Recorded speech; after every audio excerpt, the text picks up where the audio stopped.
नमस्कार दोस्तों, LSI mission 2027 में आपका हार्दिक स्वागत है। मैं आपका LSI पवन यादव। तो हमने कल बात की थी कि रुमंती जानवरों में भोजन का प्रभाव है।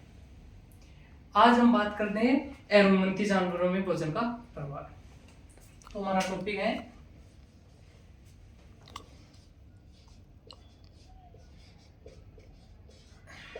अरुमंती जानवरों में भोजन का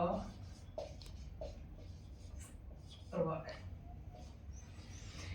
तो सबसे पहले बात करते हैं कि पशु चरता है तो पहले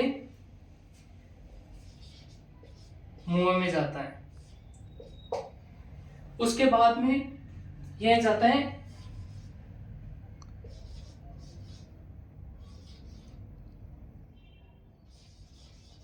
फेरिंग्स में, फिर यह जाता है ईसोफेगस में,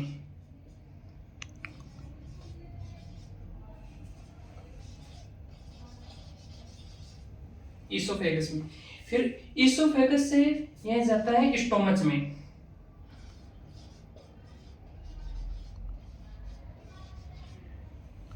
स्टोमच से पहले गया मतलब मुंह से ईसोफेगस में, सॉरी फंड्रेक्स में गया, फिर ईसोफेगस में गया, फिर स्टोमच में गया, उसके बाद में जाता है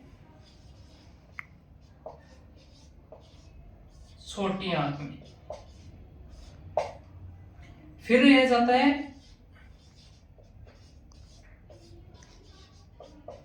बड़ी आंत में। बड़ी आंत में जाके ये गुदा में चला जाता है और गुदा से मल के रूप में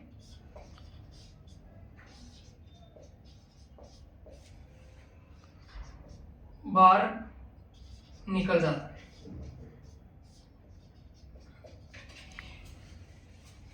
अरुमंती जानवरों में भोजन का प्रभाव है। पशु भोजन खाया वो सबसे पहले मुंह में ले जाता है, फिर फ्रेनिक्स में जाता है, फिर ईसोफेगस में जाता है, फिर स्टोमच में जाता है, स्टोमच से छोटी आंत में जाता है, छोटी आंत से बड़ी आंत में, और बड़ी आंत से गुदा में, और गुदा से मल के रूप में यह बाहर निकल जाता है। अब हम बात करते हैं भोजन ग्रहण करने के आधार पर जानवरों का वर्गीकरण।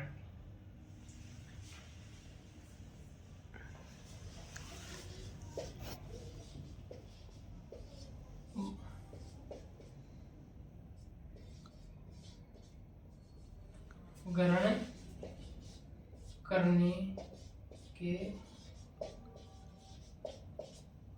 आधार पर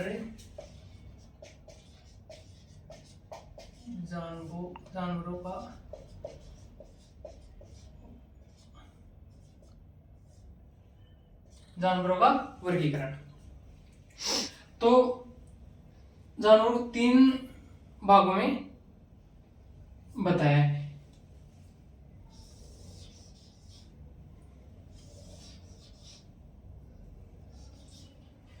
पहला हो गया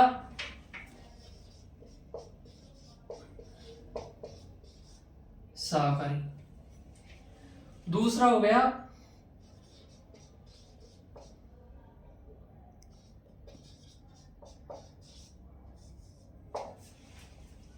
और तीसरा हो गया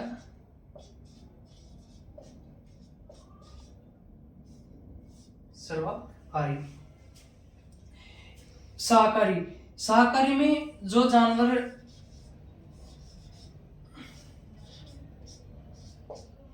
चारा और दाना खाता है वह शाकाहारी। जैसे कि उदाहरण की बात करें हम तो भैंस हो गई, गाय हो गई, भेड़ हो गई और बकरी, और भी कई जानवर आते हैं। अब हम बात करते हैं मांसाहारी की। तो मांसाहारी में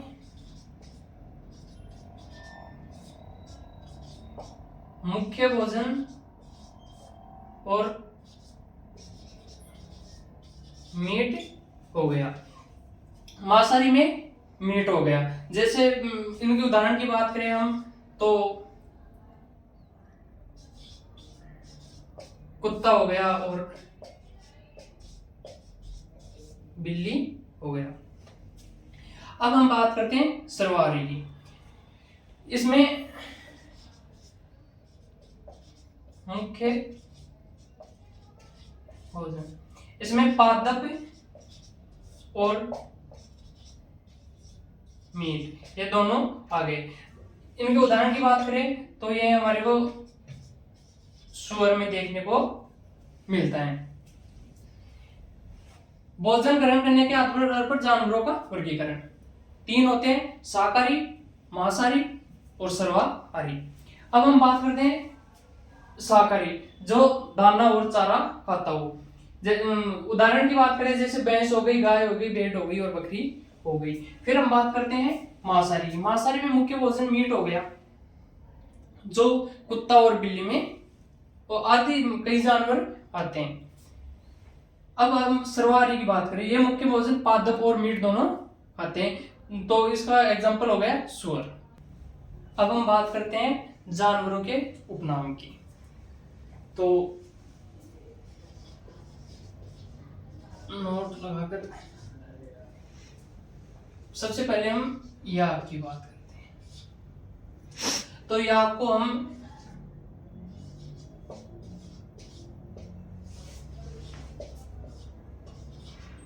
बर्फ का जहाज भी कहते हैं और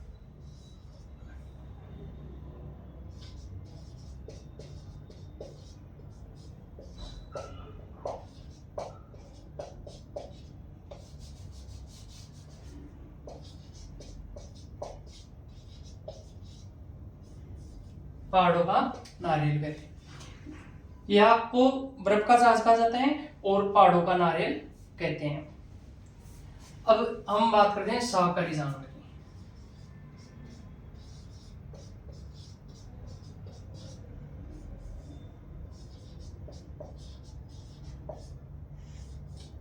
ये 2 प्रकार के होते हैं। एक तो हो गया ग्रेजिंग,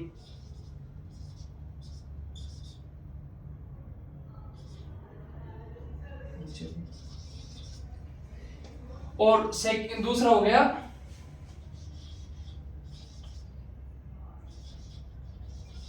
ब्राउजिंग। ये 2 प्रकार के होते हैं। इसमें ऐसे जानवर जो कि ग्रेजिंग करते हैं।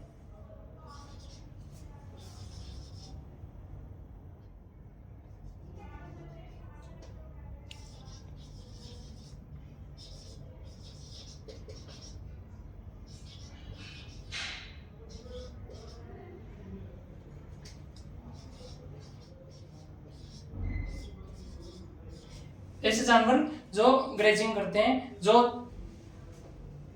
कि चारा गांव में चरना।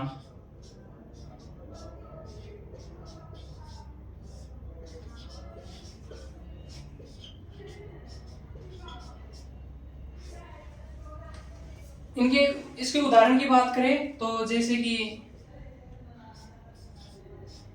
भैंस हो गई, गाय हो गई, खरगोश हो गया आदि। अब हम बात करते हैं ब्राउजिंग की।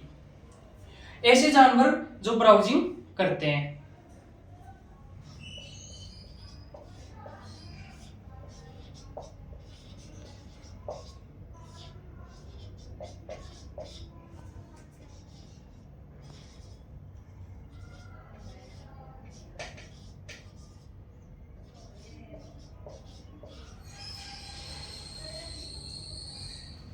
जो पेड़ पत्तियों की छोटी छोटी पत्ती काट कर खाते हैं, जैसे कि भेड़ हो गई, बकरी हो गई, ऊंट हो गया, जो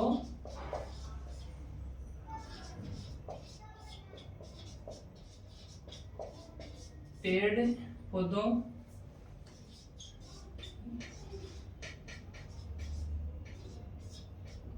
छोटी छोटी पत्ती सूट कर खाते हैं। यानी इसके उदाहरण की बात करें तो जैसे भेड़ हो गई, बकरी हो गई और ऊंट हो गया। या को बर्फ का जहाज कहते हैं, पहाड़ों का नारियल कहते हैं। शाकाहारी जानवर की बात करें, एक होता है ग्रेजिंग, एक होता है ब्राउजिंग। ऐसे जानवर जो ग्रेजिंग करते हैं, जो चारागाह में चरते हैं, जैसे कि भैंस हो गई, गाय हो गई और आदि जानवर आते हैं। ब्राउजिंग की बात करें, ऐसे जानवर जो ब्राउजिंग करते हैं, जैसे पेड़ पौधों की छोटी छोटी पत्तियों को काट कर खाते हैं, जैसे भेड़ हो गई, बकरी हो गई और ऊंट हो गया। अब हम आगे बात करते हैं, अब हम बात करते हैं मिथुन की।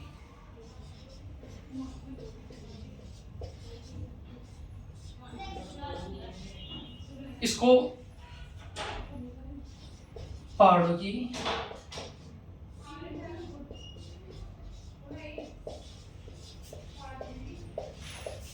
गाय कहते हैं।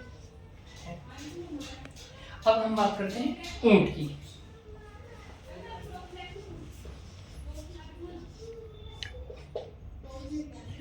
ऊंट को रेगिस्तान का जहाज कहा जाता है।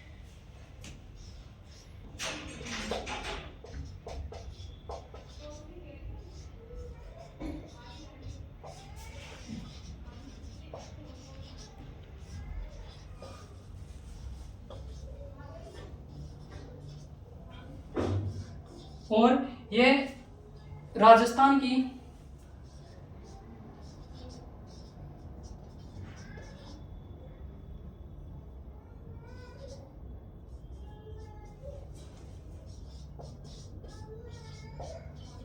रायका एवं रेबारी समुदाय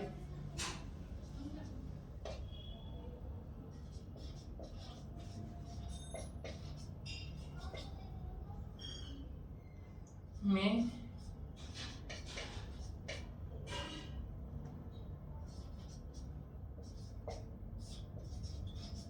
रेगिताई समुदाय में पाला जाता है। इसके बाद में हम बात करते हैं बकरी की।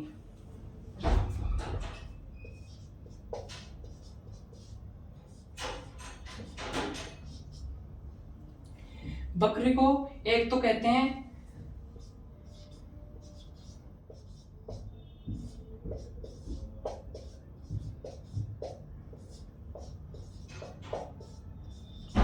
चलता फिरता फ्रीज, और एक कहते हैं इसको गरीबों की गाय।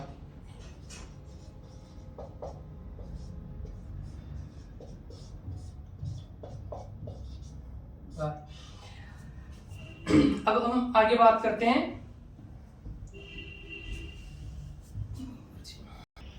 मिथुन। मिथुन को पहाड़ों की गाय कहते हैं। बकरी, बकरी को हम चलता फिरता फ्रीज कहते हैं और ये गरीबों की गाय होती है।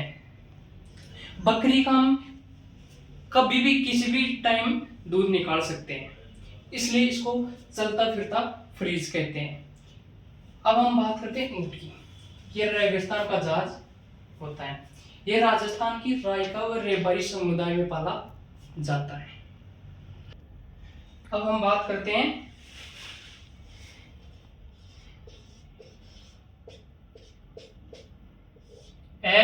FSSAI। इसका फुल फॉर्म होता है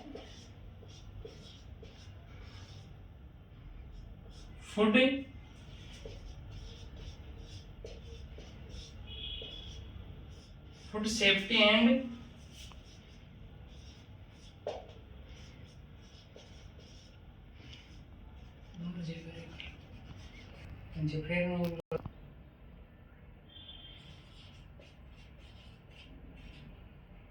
ऑथोरिटी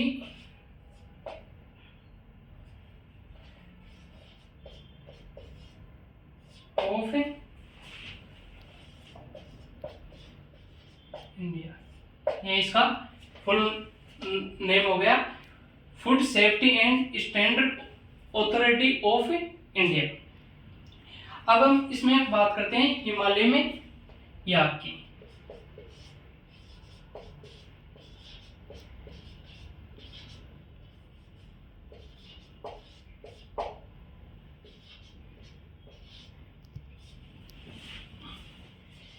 याक को नवंबर 2022 में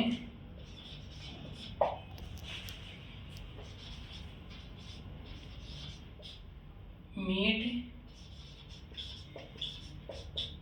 मिल्क और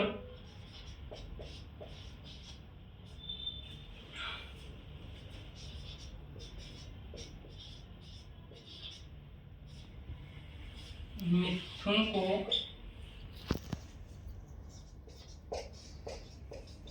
सितंबर 2023 में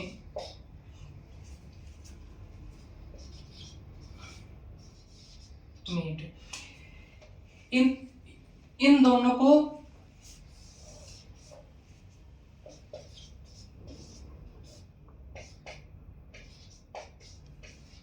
फूड एनिमल का दर्जा दिया गया। हिमाचल में याक को हिमालय याक को नवंबर 2022 में मीट और मिल्क का फूड एनिमल का दर्जा दिया गया। अब हम बात करते हैं मिथुन की। मिथुन को सितंबर 2023 में मीट का फूड एनिमल का दर्जा दिया गया। कल हम पढ़ेंगे जानवरों का वैज्ञानिक नाम। धन्यवाद।